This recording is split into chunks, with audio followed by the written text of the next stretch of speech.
여러분 벌써 수요일이 되었습니다. 한편으로는 참 시간이 빨리 지나간다 하는 생각이 들기도 하네요. 우리 같이 이 시간의 흐름 속에 우리와 함께 동행하시는 우리 하나님 앞에 같이 예배 드리겠습니다. 먼저 신앙 고백합니다. 전능하사 천지를 만드신 하나님 아버지를 내가 믿사오며 그 외아들 우리 주 예수 그리스도를 믿사오니 이는 성령으로 잉태하사 동정녀 마리아에게 나시고 본디오 빌라도에게 고난을 받으사 십자가에 못 박혀 죽으시고 장사한 지 사흘 만에 죽은 자 가운데서 다시 살아나시며 하늘에 오르사 전능하신 하나님 우편에 앉아 계시다가 저리로서 산자와 죽은 자를 심판하러 오시리라.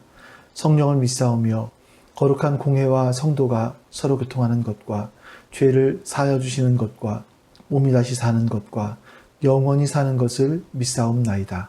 아멘. 여러분, 참 비가 많이 오네요.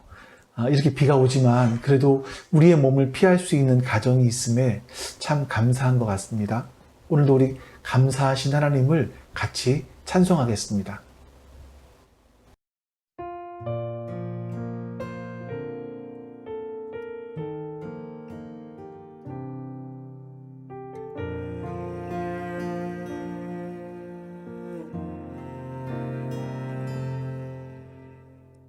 하나님 한 번도 나를 실망시킨 적 없으시고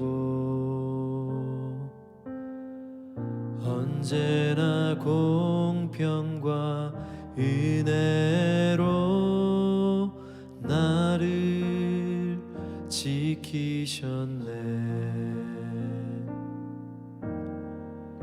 하나님 한 번도 나를 실망시킨 적 없으시고 언제나 공평과 은혜로 나를 지키셨네.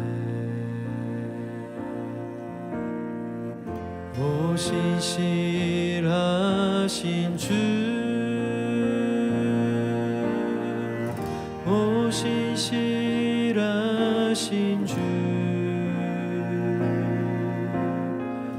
내 너를 떠나지도 않으리라. 내 너를 버리지도 않으리라. 약속하셨던 주님, 그 약속을 지키사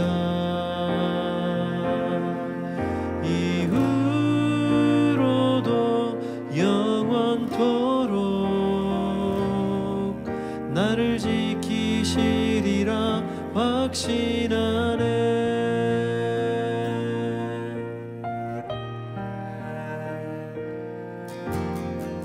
지나온 모든 세월들 돌아보아도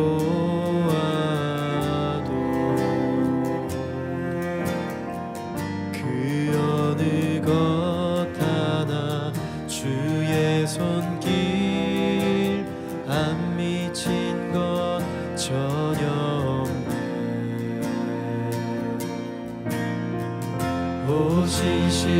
오신실하신 주,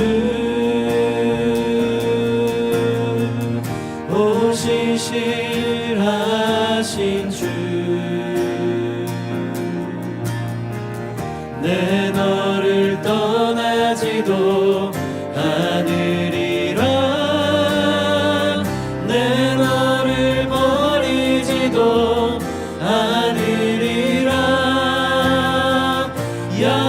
약속하셨던 주님,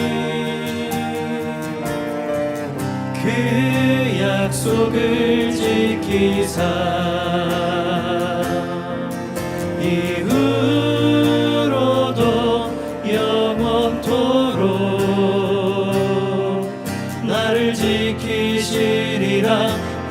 대신 안에 선포하라. 선하신 주의 인자는 영원함이라. 선포하라. 선하신 주의 인자는 영원함이라. 선포하라. 선하신 주의 인자는 영원함이라. 선포하라. 선하신 주의 인자는 영원함이라. 선포하라. 선하신 주의 인자는 영원함이라. 선포하라. 선하신 주의 인자는 영원함이라.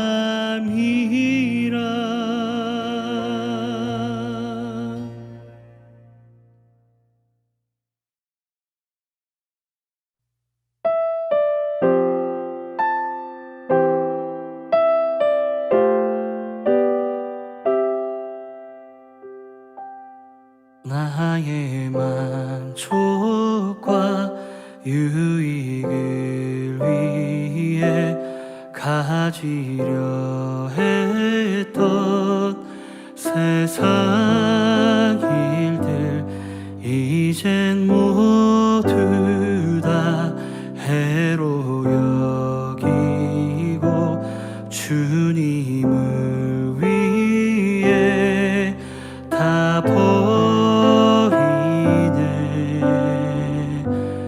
내 안에 가장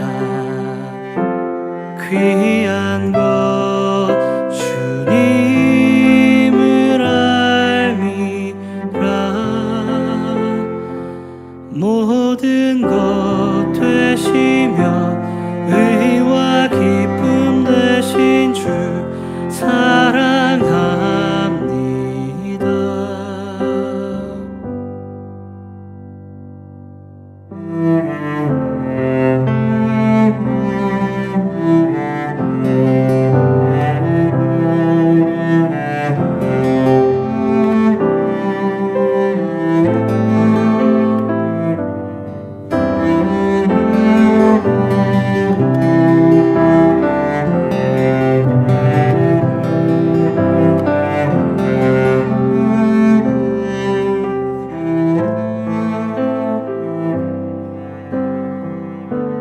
부활의 능력 체험하면서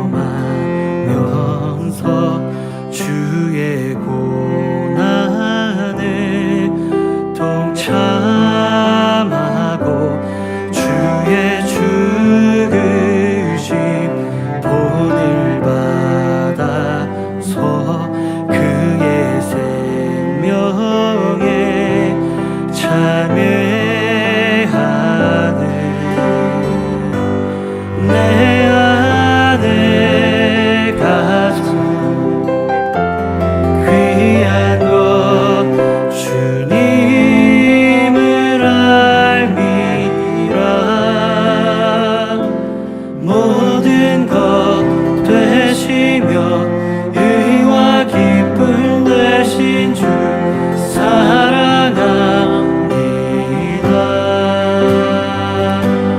내 안에 가장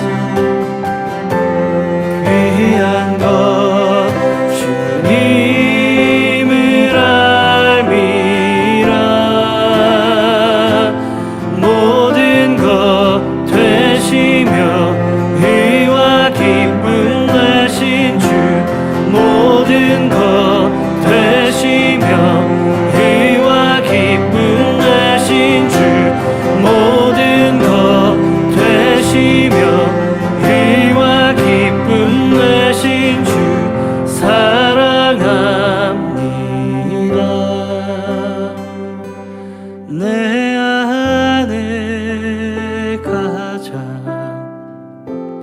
귀한 것 주님을 알미라.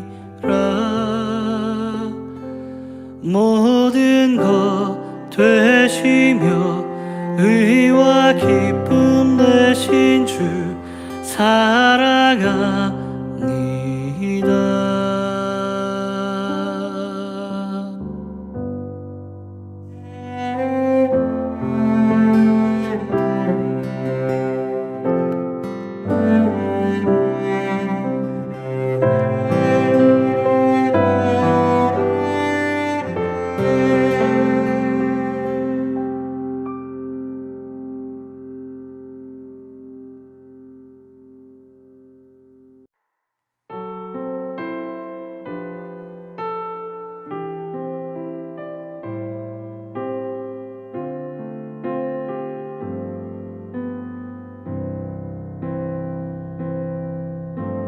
내 안에 가장 귀한 것 예수를 알미라.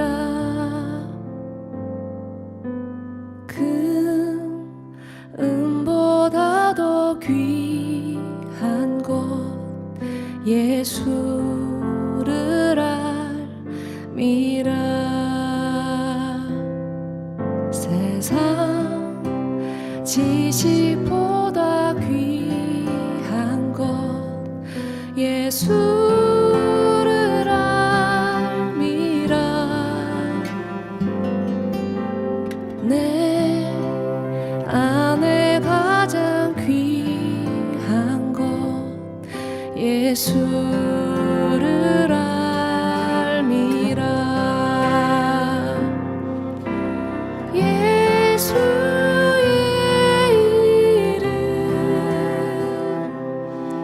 존귀한 그 이름 예수의 이름 능력의 그 이름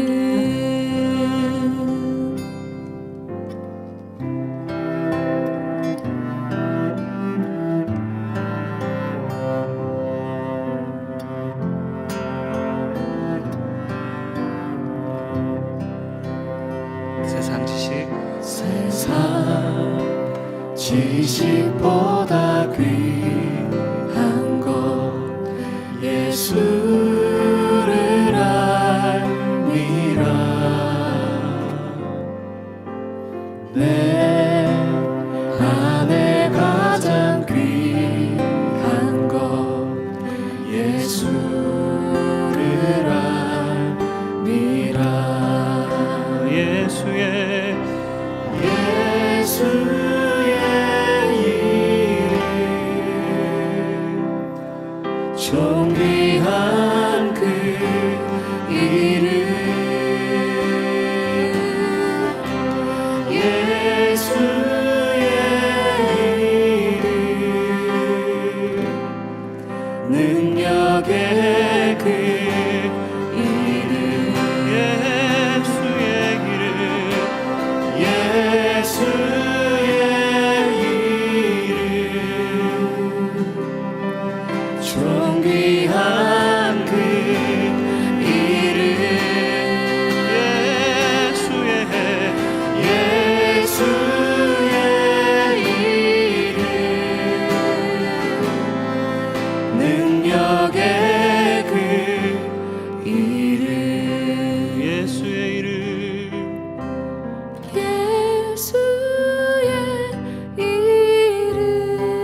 우리 같이 하나님 앞에 기도합니다. 여러분 오늘 예배를 위해서 기도하시고 오늘 나누는 말씀을 위해서 이 말씀 가운데서 살아계신 하나님 발견하게 해달라고 우리 같이 한번 기도하시고 예배가 하나님께 드려지는 온전한 예배 되게 해달라고 같이 기도하겠습니다. 기도합니다. 아버지 하나님 감사합니다. 선하신 하나님께서 오늘도 우리 가운데 함께하여 주시고 하나님의 거룩한 뜻을 우리 안에 베풀어 주시옵소서. 하나님 우리가 주님을 바라볼 수 있게 하여 주시기를 원합니다. 주님을 바라보며 믿음으로 나아갈 수 있도록 도와주시옵소서. 아버지 하나님 선하신 뜻이 그 기뻐하시는 뜻이 우리 가운데 온전하게 이루어질 수 있도록 도와주시옵소서. 아버지 하나님 오늘 예배가 주 앞에 받으실 만한 예배 되어지길 원합니다. 하나님께 영광을 돌릴 수 있기를 원합니다. 주님 은혜를 허락하여 주셔서 오늘도 살아계시는 그 하나님을 더 알아갈 수 있도록 도와주시옵소서. 그 하나님을 더 깨달아갈 수 있도록 주님 도와주시옵소서. 하나님의 은혜가 오늘 우리 가운데 있기를 원합니다. 주님 도와주시옵소서. 하나님의 선하심과 인자하심이 오늘 우리 가운데 있기를 원합니다. 주님 도와주시옵소서. 주님께서 역사해 주셔서 주의 거룩한 뜻을 이루어가게 해주시옵소서. 주님 감사합니다.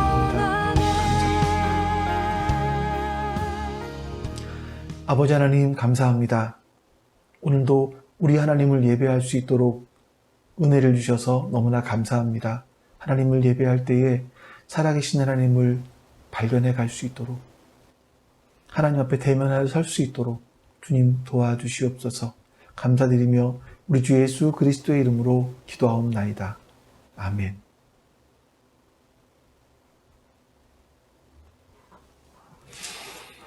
여러분 오늘도 같이 우리 하나님 말씀 보겠습니다. 하나님 말씀은 출애굽기 20장 1절부터 14절까지 말씀입니다. 출애굽기 20장 1절부터 14절입니다. 하나님이 이 모든 말씀으로 말씀하여 이르시되 나는 너를 애굽 땅 종되었던 집에서 인도하여 낸 내 하나님 여호와니라. 너는 나 외에는 다른 신들을 내게 두지 말라. 너를 위하여 새긴 우상을 만들지 말고 또 위로 하늘에 있는 것이나 아래로 땅에 있는 것이나 땅 아래 물속에 있는 것에 어떤 형상도 만들지 말며 그것들에게 절하지 말며 그것들을 섬기지 말라.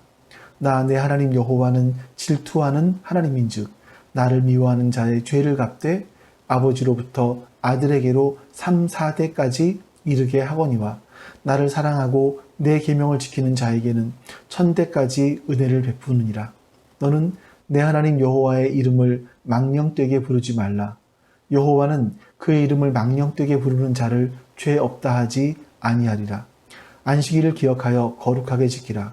엿새 동안은 힘써 내 모든 일을 행할 것이나 일곱째 날은 내 하나님 여호와의 안식일인즉 너나 내 아들이나 내 딸이나 내 남종이나 내 여종이나 내 가축이나 내 문 안에 머무는 객이라도 아무 일도 하지 말라.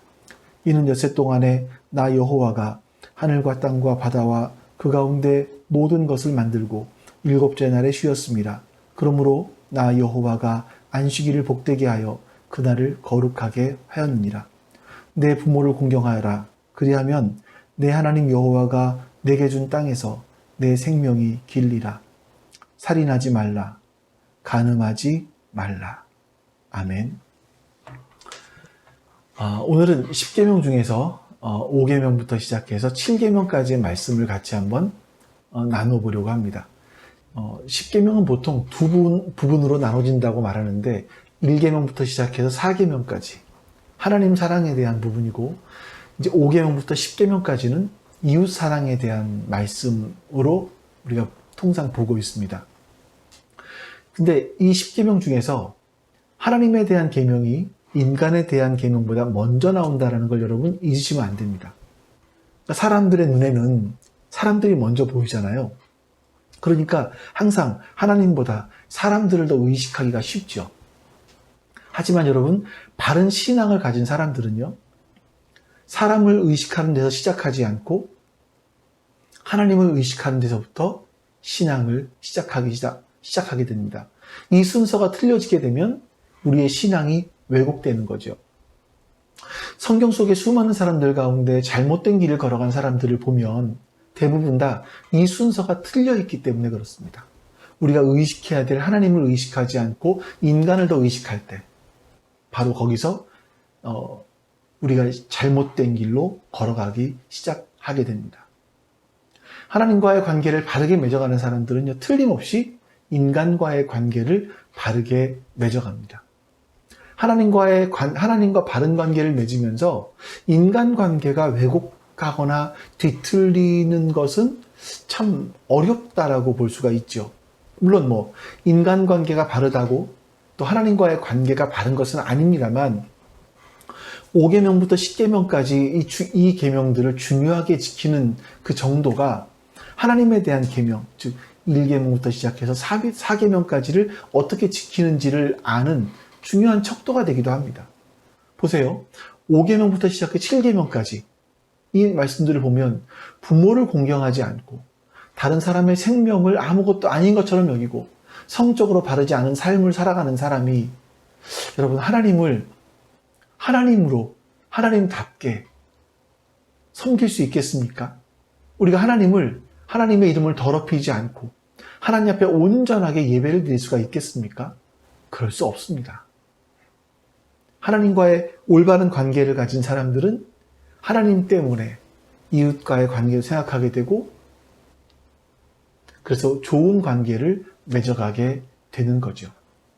자, 그러면 이제 5계명을 보겠습니다. 5계명 12절 말씀입니다. 내 부모를 공경하라. 그리하면 내 하나님 여호와가 내게 준 땅에서 내 생명이 길리라. 아멘. 물론 이 말씀들을 보면 너무나 당연한 지당한 말씀입니다. 부모를 공경하라, 살인하지 말아라, 간음하지 말아라. 또 그 다음에 도둑질하지 말아라, 이웃에 거짓 증거하지 말아라, 이웃집의 물건을 탐내지 말아라. 이게 되게 우리가 도덕적이고 윤리적인 그런 말씀들이 이 안에 포함되어 있습니다. 하나님은요, 이렇게 우리 인생 가운데 어떤 초월적인 것만 말씀하시는 게 아니라 우리가 삶을 살아가면서 당연히 지켜야 될 윤리 규범에 대해서도 우리 가운데 말씀을 하고 계시는 거죠. 자, 근데 보시죠. 부모를 공경하다라는 말이, 이 공경이라는 말이 무겁게, 무게를 둔다, 존경하다, 영화롭게 한다, 이런 뜻이 그 안에 있습니다. 자녀가 부모의 인생을 바라보면서 부모의 인생을 무게감 있게 바라보는 거예요. 가치 있게 바라보는 거죠. 그래서 그 자녀가 부모의 삶을 보면서 그 삶을 보고 배워서 역시 같이 부모와 같은 삶의 방식으로 삶을 살아가는 걸 말합니다.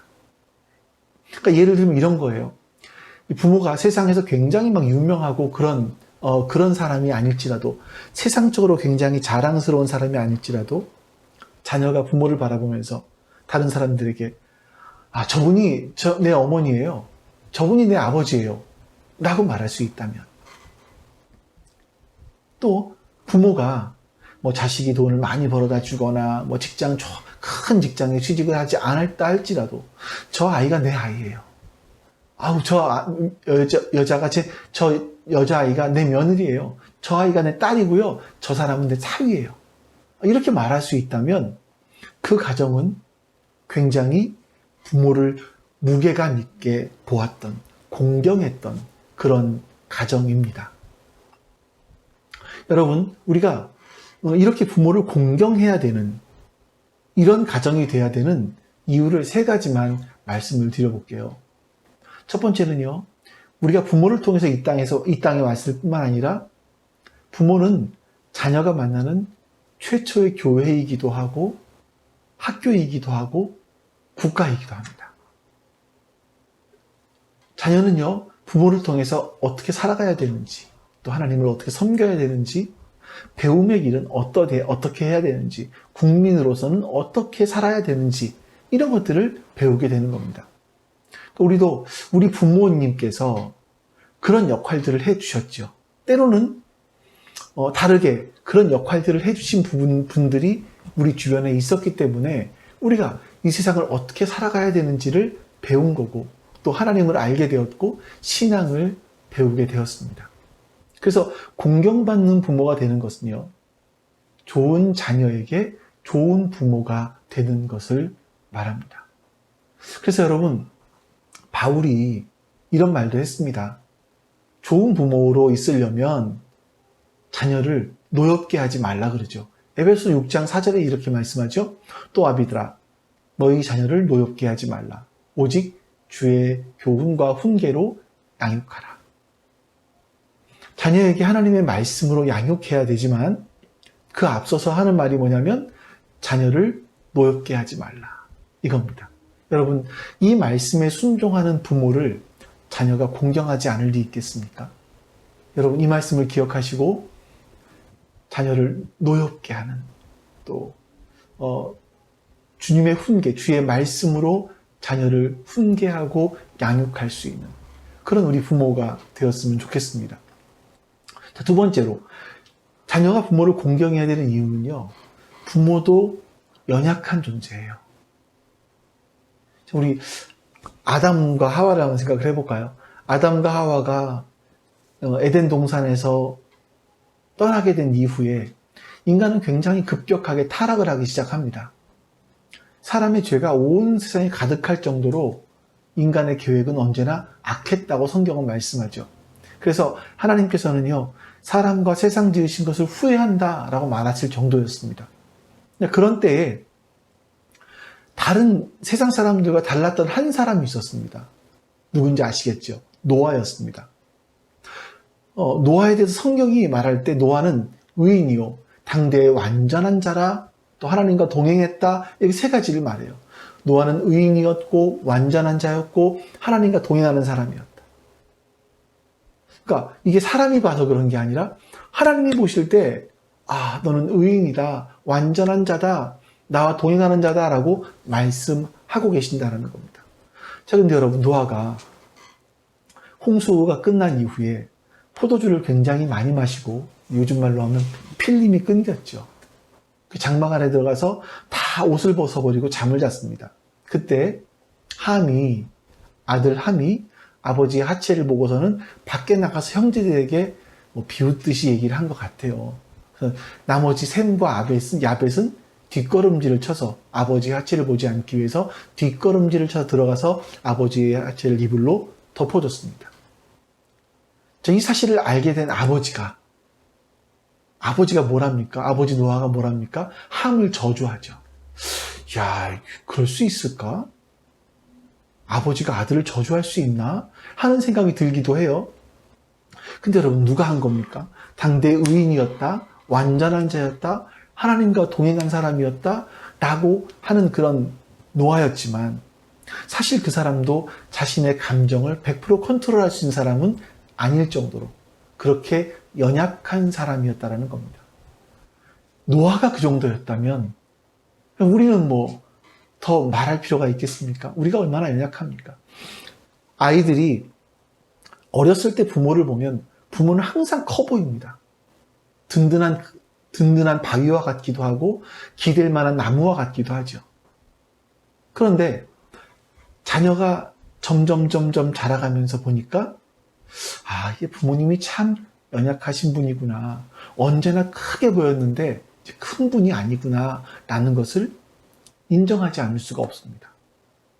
그래서 여러분, 이 5계명은요, 초등학교 다니고 중고등학교 다니는 그런 정도의 자녀에게 주는 말씀이 아니라 하나님의 명령이 아니라 어른이 되어서 가정을 이루고 있는 또 그 중에 대부분은 부모가 된 사람들에게 하는 명령이라는 것을 여러분, 그런 자녀에게 연로하고 또 신체적으로 경제적으로 사회적으로 힘이 없는 어버이를 섬겨라. 하나님께서 우리에게 이렇게 말씀하고 계신 겁니다. 자, 세 번째, 우리가 부모를 공경해야 될 이유. 이거는 내가 지키고 싶어도 지키지 못할 때가 오기 때문이죠. 10계명 중에서 나머지 9가지 계명은요, 우리가 하나님께 반항하지 않고 순종하려고 하면 언제든지 지킬 수 있고 돌이킬 수 있는, 물론 하나님이 은혜를 주셔야 되는 거지만 이건 할 수 있는 부분들일 겁니다. 근데 이 5계명은요, 아무리 간절히 지키고 싶어도 지키지 못할 때가 오지요. 그래서 어떻게 보면 사실은 이 계명을 굉장히 가장 소홀하게 여길 수도 있지만 또 가장 무서운 계명이기도 합니다. 이 부모를 공경하라라는 말씀은요, 지금까지 살펴본 것처럼 우리가 하나님을 얼마나 공경하고 있는지를 재는 중요한 척도가 된다는 사실을 여러분 잊으시면 안 됩니다. 이제 6계명입니다. 우리 13절 말씀을 보죠. 살인하지 말라, 이렇게 말씀합니다. 아마 우리가 이 계명에 대해서는 나는 거기에 해당하지 않아, 나는 떳떳하지, 이런 생각을 하실지 모르겠습니다. 근데 여러분, 살인이라는 것은요, 타인의 생명을 끊는 것만을 이야기하는 것이 아닙니다. 살인에는요, 3가지 살인이 있어요. 첫 번째는 당연히 타인의 생명을 끊는 살인입니다.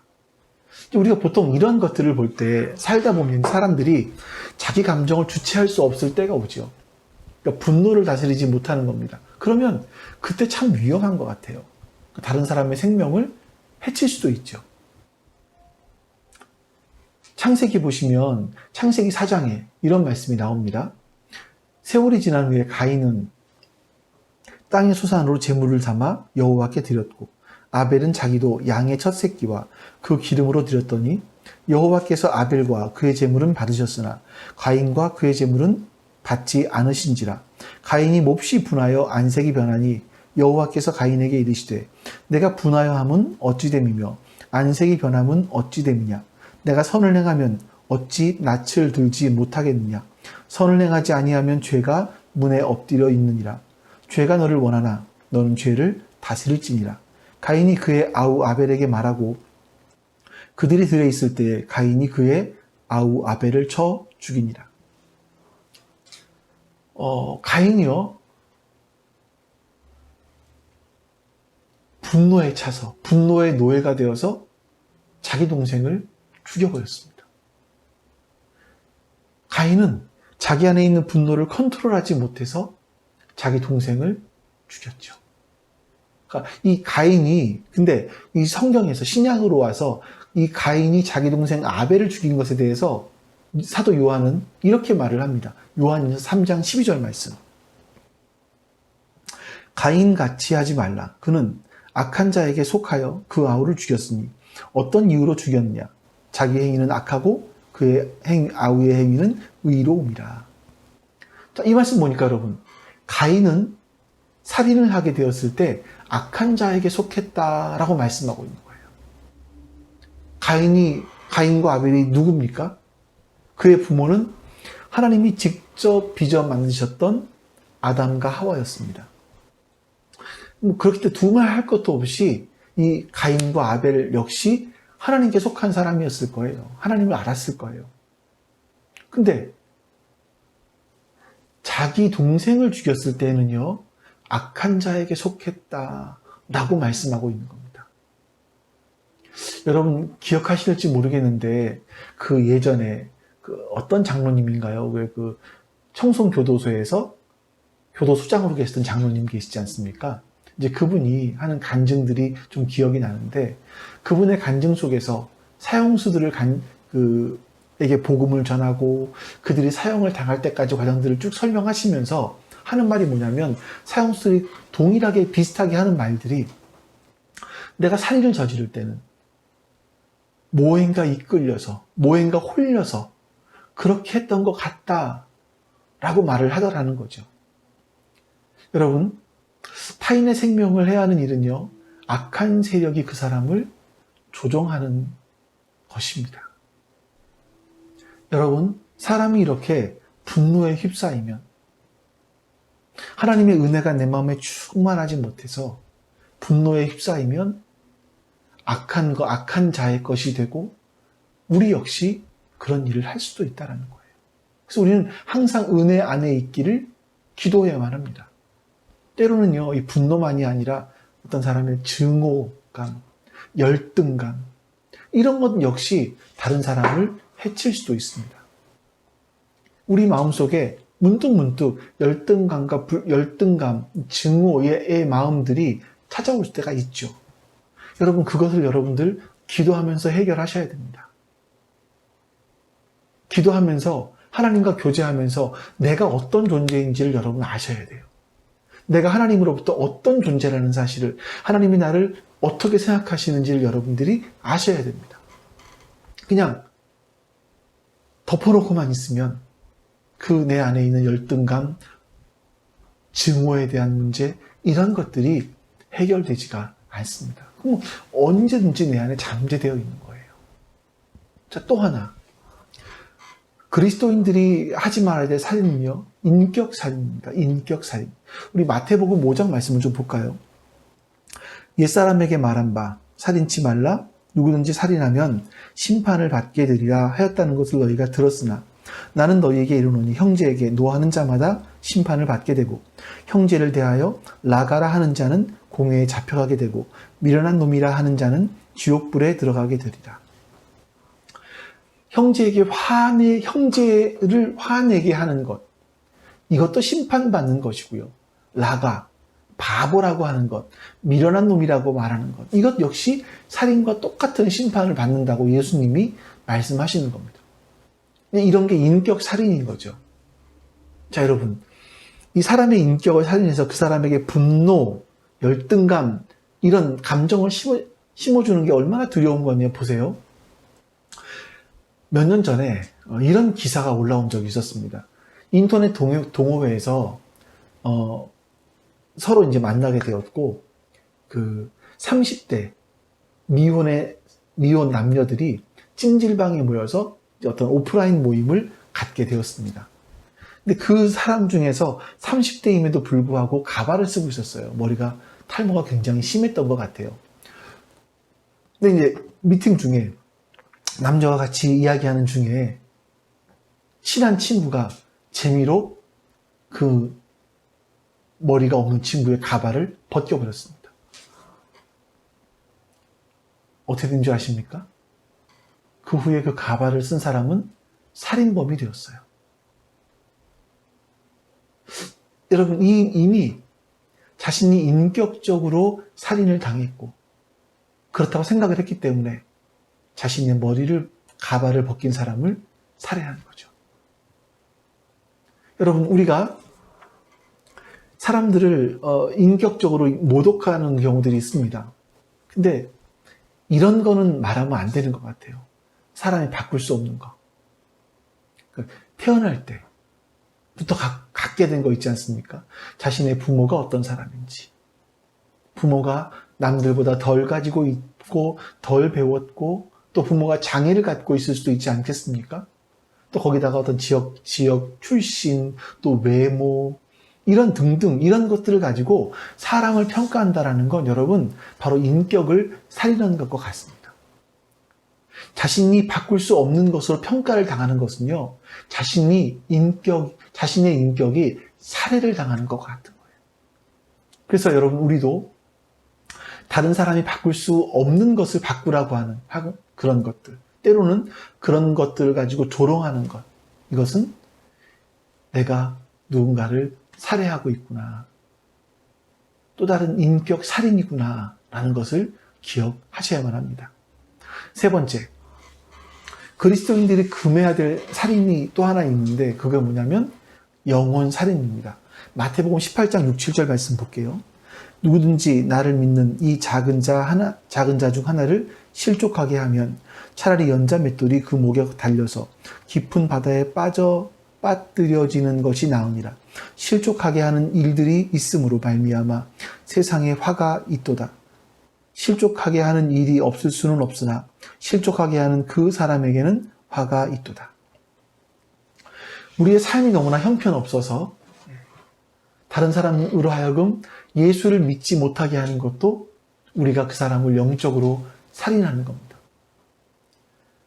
내가 예수를 믿고 교회를 나가고 싶은데 나는 누구누구 때문에 교회를 가고 싶지 않아.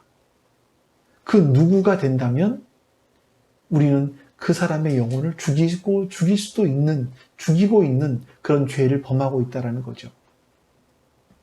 그래서 우리가 여러분 보세요. 기독교를 개독교라고 불리게 하고 목사를 먹사로 불리게 하는 거, 이건 저 같은 목회자들의 책임이 참 큽니다. 어쩌면 우리는 오늘 살아가면서 수없이 많은 사람의 영혼을 하나님께로 나아가는 길을 가로막고 있는 건 아닌가? 그런 죄를 저지르고 있는 것은 아닌가? 항상 돌아보며 점검해야 될 겁니다. 자, 이제 여러분 7계명입니다. 7계명 14절. 간음하지 말라. 이거는 건강한 가정과 관계가 있는 말씀이죠. 부부가 가정을 이루는 가장 기초 단위입니다. 이 기초 단위가 튼튼해야 교회도 건강해지고 국가도 건강해지는 거겠죠. 근데 오늘날 가정이 많이 와해되고도 많이 흔들립니다. 이게 왜 그러냐면 자신이 먼저 자신의 배우자를 소중하게 여길 수 있어야 되는데 소중하게 여기지를 않는 거예요. 제가 여러분 일전에 이런 말씀을 드렸었죠. 사랑이 뭡니까? 아가페 사랑과 에로스 사랑의 차이가 뭡니까? 아가페 사랑은 그 사람에게 가치를 부여하는 것이고 에로스의 사랑은 그 사람의 가치를 찾는 겁니다. 그러니까 에로스의 사랑을 하게 되면 그 사람에게서 가치가 사라지는 순간 사랑도 사라져 버리죠. 그 사람의 외모가 마음에 들었다면 나이가 들어가면서 점점 외모가 시들어지면 사랑도 식어져 버릴 것이고 그 사람의 재물이 가치가 있었다면 그거로 사랑했다면 그 재물이 사라지면 그 사람에 대한 것도 사라져 버릴 겁니다. 근데 내가 그 사람에게 계속 가치를 부여할 수 있다면 그런 아가페 사랑을 한다면 하나님께서 우리를 향해서 그렇게 사랑한다 말씀하시며 우리를 인정해 주시고 사랑해 주신 것처럼 우리도 그렇게 가치를 부여할 수 있다면 그 사랑은 그 배우자에 대한 그런 마음들은 오랫동안 갈 겁니다. 이게 바로 그 7계명을 범하지 않을 수 있는 가장 중요한 기본적인 요소일 거예요. 자, 근데 여러분 간음을 하는 이유가 뭐겠습니까? 이제 잠언에 보니까 이런 말씀이 있더라고요. 어찌하여 내 샘물을 내 집 밖으로 넘치게 하며 내 도랑물을 거리로 흘러가게 하겠느냐. 그 물이 내게만 있게 하고 타인과 더불어 그것을 나누지 말라. 내 샘으로 복되게 하라. 내가 젊어서 취한 아내를 즐거워하라. 자기 물을 나누지 말라. 이런 말은요, 물을 자기만 먹어라. 그런 이기적인 사람이 되라. 이렇게 말하는 것이 아니라 이 부부의 성적인 부분들을 말하는 겁니다. 그 성을 다른 사람과 나누게 하면 안 된다라는 거죠. 근데 우리나라 이제 보면 참 제가 세상에 대해서 깊이 알지는 못하지만 외도, 바람 피는 것, 이런 것들이 너무나 비일비재한 것 같아요. 그래서 이제 남편들이 하도 외도를 하니까 아내들도 역시 그래?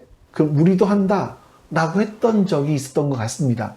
그래서 한때 이런 유머가 있었다고 해요. 보니까 자기 남편 외에는 애인이 전혀 없는 사람들을 한심한 여자라고 한대요. 그리고 자기 남편과 애인이 한 명씩 있는 사람을 둘이니까 양심 있는 여자 이렇게 얘기한답니다. 자, 이제부터 퀴즈예요. 남편이 하나 있고 애인이 둘 있습니다. 그럼 뭘까요? 그런 여자를 세심한 여자. 남편이 하나 있는데 애인이 3명 있어요. 사심 없는 여자. 그럼 여러분, 남편은 하나 있는데 애인이 9명 있어요.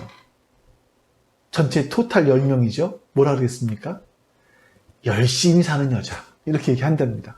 근데 여러분, 애인이 너무 많으면 관리하기가 힘드니까 가장 좋은 것은 양심 있는 여자. 남편 하나, 애인 하나. 이렇게 두고 사는 여자가 제일 속 편하다. 이런 유머가 있다고 해요. 그럴 수 없죠. 제일 최고의 여자는 한심한 여자 아니겠습니까? 남편도 한심한 남편이 최고입니다. 젊어서 얻은 그 아내를 즐거워할 수 있는, 사랑할 수 있고 그 아내로 기뻐할 수 있는 그것이 그 배우자를 기뻐할 수 있는 그것이 가장 소중한 겁니다. 이렇게 할 수 있어야 가정이 건강해질 수 있고 또 나라도 이웃도 우리 사회도 건강해질 수 있는 겁니다. 우리가 이 7계명을 범하지 않기 위해서는요, 자신의 감정이 아니라 우리 배우자, 우리의 이성, 이걸 따라 살아야 되는 거예요. 잠언 6장에 보면 이렇게 말씀합니다. 사람이 불을 품고서야 어찌 그의 옷이 타지 아니하겠으며 사람이 숯불을 밟고서야 어찌 그의 발이 되지 아니하겠느냐. 남의 아내와 통관하는 자도 이와 같을 것이라. 그를 만지는 자마다 벌을 면하지 못하리라. 여러분, 자기 배우자 외에 다른 사람과 불같은 사랑이 일어나는 것은요, 감정을 따라 살기 때문에 그렇습니다. 외도를 하는 사람들의 공통적인 말 중에 이런 말이 있대요. 야, 왜 우리가 진작 서로 만나지 못했을까? 아마 그 사람이 다른 사람을 만나서 눈이 이렇게 뿅 갔으면 똑같은 말을 했을 거예요. 왜 우리가 진작 만나지 못했을까? 아니, 그 배우자를 처음 만났을 때 그런 말 하지 않았겠습니까? 어디 있다 이제 나타났니? 내가 왜 이제야 너를 볼까? 이런 말을 하지 않았겠습니까? 감정적인 거예요. 이 감정은 사그라듭니다. 이 감정은 호르몬 분비이기 때문에 분명히 사라집니다. 1년에서 1년 반, 길면 2년. 고린도전서 13장은 사랑장이에요. 사랑의 특성에 대해서 말씀하고 있는데 오래 참습니다. 온유합니다. 시기하지 않습니다. 자랑하지 않습니다. 무례히 행하지 않습니다. 모든 것을 참고 견디고 바랍니다. 사람들은요, 사람이 감정적인 것이다, 사랑이 감정적인 것이다 라고 생각을 하지만 성경에서 말씀하고 있는 사랑은 우리의 의지와 관련이 있다 라고 말씀을 해요. 오래 참는 거예요. 온유하고 시기하지 않고 자랑하지 않고 무례히 행하지 않고 모든 걸 견디고 참고 바라는 거예요. 이렇게 부부가 자기 배우자에게 자신의 의지, 이걸 다 할 때 가정이 지켜지는 것이고 이 7계명을 가장 잘 지킬 수가 있는 겁니다. 마지막 세 번째로 7계명을 범하지 않기 위해서 우리 배우자에게 해야 될 의무를 다 하는 겁니다. 고린도전서 7장 2절, 3절 말씀을 제가 읽어드릴게요. 음행을 피하기 위하여 남자마다 자기 아내를 두고 여자마다 자기 남편을 두라. 남편은 그 아내에 대한 의무를 다하고 아내도 그 남편에 그렇게 할지라. 여러분, 이 말씀을 잘 보시면 결혼의 목적이 뭡니까? 음행을 피하기 위해서 라고 표현되었지만 이 말은 뭐냐면 결혼은 거룩하기 위해서 하는 거라는 거예요. 여러분, 결혼의 목적은요, 어떤 내가 필요한 다른 것을 채워주기 위해서 하는 것이 아니라 거룩해지기 위해서 하는 겁니다. 우리가 우리 배우자와 함께 남편은 남편의 길을 걸어가는 것이고 아내는 아내의 길을 걸어가는 겁니다. 주님께서 우리를 부르신 그 부름의 자리까지 흠도 없고 점도 없고 주름진 것도 없는 그 자리에 가기까지 남편은 남편의 역할을, 아내는 아내의 역할을 하면서 가는 거라는 거죠. 또 서로 도와주면서. 그래서 우리는 서로가 거룩을 향해서 가야 하는 겁니다. 이 7계명은요, 우리 남자분들이 굉장히 조심해야 될 그런 말씀일 겁니다. 카톨릭의 신학자인 체스트턴이라는 사람이 이런 말을 했습니다. 사창가의 문을 두드리는 남자는 사실상 하나님의 창문을 두드리고 있는 것이다. 것과 같다. 이런 말을 했어요. 아니, 사창가의 문을 두드리는 것과 하나님의 창문을 두드리는 것과 같다. 어떻게 똑같을 수 있죠? 근데 이런 거예요. 사창가로 가는 사람들의 그 마음은 자신의 어떤 공허함을 메꿀 길이 없기 때문에 사창가로 가는 거죠. 가면서 누군가라도 나를 좀 붙잡아줬으면 좋겠다.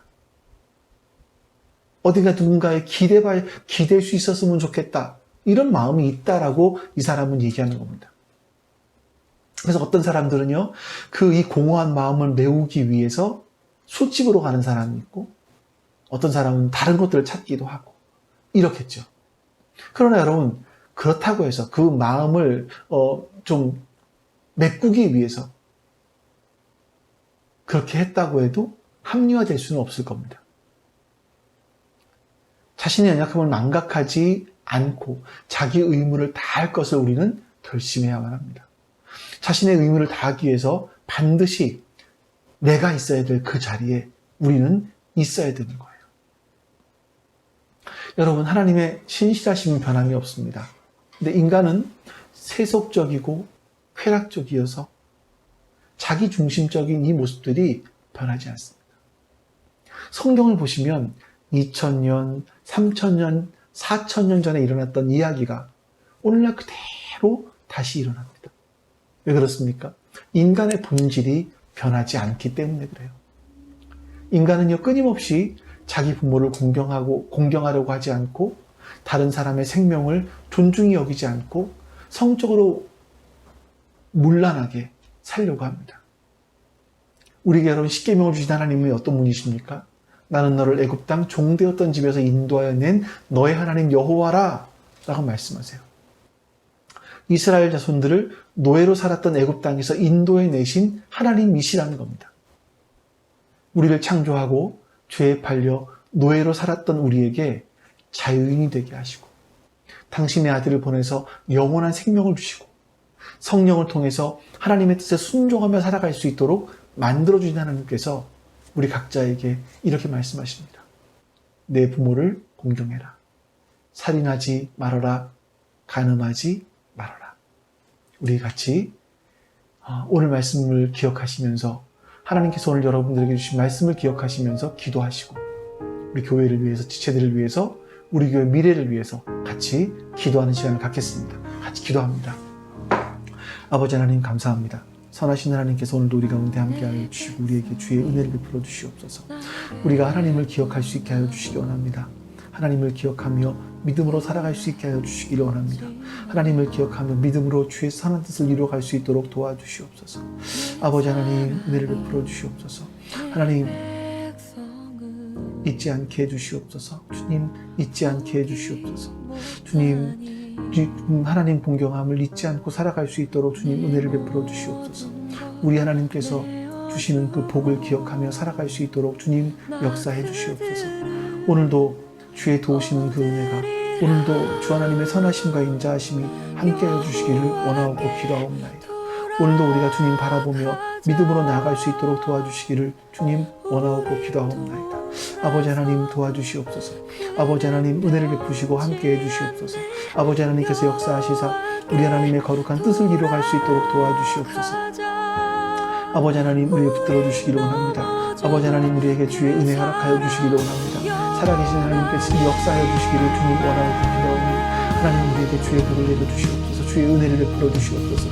주의 선하신 역사를 주께서 허락하여 주시옵소서. 하나님 오늘도 주의 도우시는 손길이 우리와 함께하여 주시기를 원합니다.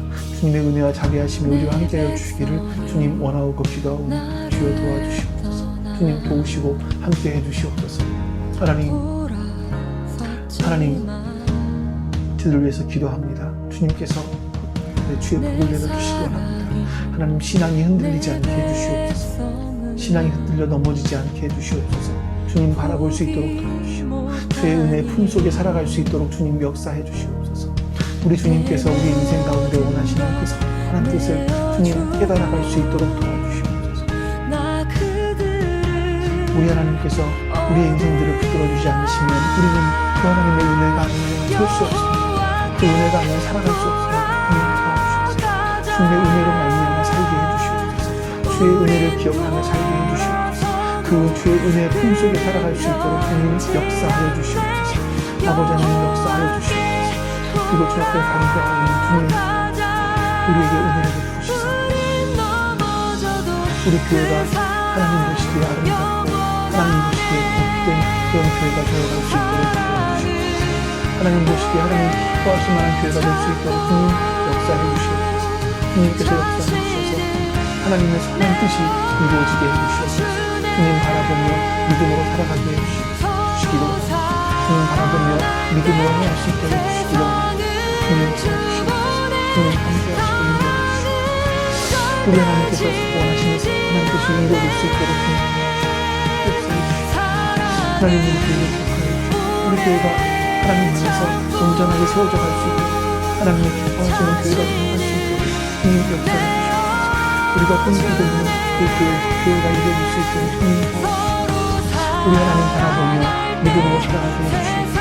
우리 하나님 바라보며 믿음으로 살아갈 수 있도록 주님 역사해 주시옵소서. 주님 은혜 베풀어 주시기로 합니다. 주님 은혜를 주시기로 합니다. 우리 하나님의 복된 뜻이 거룩한 뜻이 하나님 이루어질 수 있도록 주님 도와주시옵소서. 주님 함께 해주시고 인도해 주시옵소서. 하나님 뿐만 아니라 우리 하나님의 기뻐하시는 역사가 이루어지게 해주시옵소서.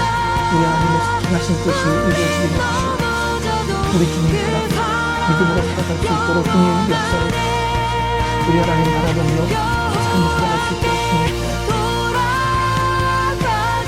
아버지 하나님 우리 교회 미래를 기억하여 주시고 우리 교회가 주님께서 주의 선한 뜻을 기억하며 나아가게 해주시옵소서. 그것을 주의 선한 뜻을 기억하며 살아갈 수 있도록 주님 역사해 주시옵소서. 하나님 온전하게 주의 선한 뜻이 이루어질 수 있도록 도와주시옵소서.